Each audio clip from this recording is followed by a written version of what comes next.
ಅರೆ ಇದೇನು ನಮ್ಮ ಹಾಸ್ಟೆಲ್ ಚಿಕನ್ ಸಲುವಾಗಿ ದೊಡ್ಡ ಲಪಡ ನಡೆದದಲ್ಲ ಏನು ಅಂತ ಮುಂದ್ ನೋಡ್ರಿ.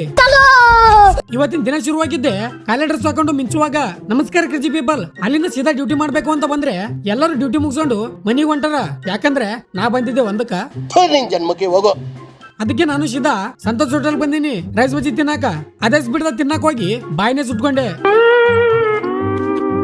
ನಮ್ ಹೆಗ್ನಾಗ ಟ್ರಿಪ್ಪಿಗೆ ಕರ್ಕೊಂಡು ಹೋಗಿಲ್ಲ ಅಂತ ಶಟಕೊಂಡಾನ ಶಂಕರ. ಅದಕ್ಕೆ ಅವ್ನು ಹಿಡ್ಕೊಂಡು ಮೈಸೂರು ಮಂದಿ ಹತ್ರ ಬಂದಿನಿ. ಯಾರು ನೋಡಿಲ್ಲ ಪ್ರ್ಯಾಂಕ್ ವಿಡಿಯೋ ಬೇಗ ಹೋಗಿ ನೋಡ್ರಿ ನನ್ನ ಯೂಟ್ಯೂಬ್ ಚಾನಲ್ದಾಗ. ಆಮೇಲೆ ನಮ್ ಚಂಡ್ರನ ಹತ್ರ ಬಂದು ಐಫೋನ್ ಗಿಫ್ಟ್ ಕೊಡೋ ತರ ಉದ್ರಿ ಪೋಸ್ ಕೊಡೋದು. ನಮ್ ಹೊಟ್ಟೆ ಎಷ್ಟು ಉರ್ಸ್ತಾವ್ರೋ ಆ ಭಗವತ್ನ ನೋಡಿದ್ರೆ. ಅಲ್ಲಿಂದ ಸೀದಾ ಮನಿಗೆ ಬಂದು ಗಿಚ್ಚಿಗಿಲಿನ ರೆಡಿಯಾಗಿ ಹೊರಗೊಂಟಿನಿ. ಬಾಳ ದಿನದ ನಂತರ ಪಾನಿಪುರಿ ಸಪಾಸಟ್ ಮಾಡಿ ಗಾಂಧಿ ಚೌಕ್ ಬಂದಿನಿ. ಆದ್ರೆ ಹೋದ್ ಕೆಲ್ಸ ಅಂತೂ ಆಗ್ಲೇ ಇಲ್ಲ. ಅದೇ ಡಿಪ್ರೆಷನ್ ದಾಗ ಹಾಸ್ಟೆಲ್ ಬಂದ್ ನೋಡಿದ್ರೆ 7 ಗಂಟೆಗೆ ಚಿಕನ್ ಹಾಕೋರು ಯಾಕೆ ಹಾಕಿಲ್ಲ ಅಂತ ಫುಲ್ ಲಪಡ ನಡೆದದ.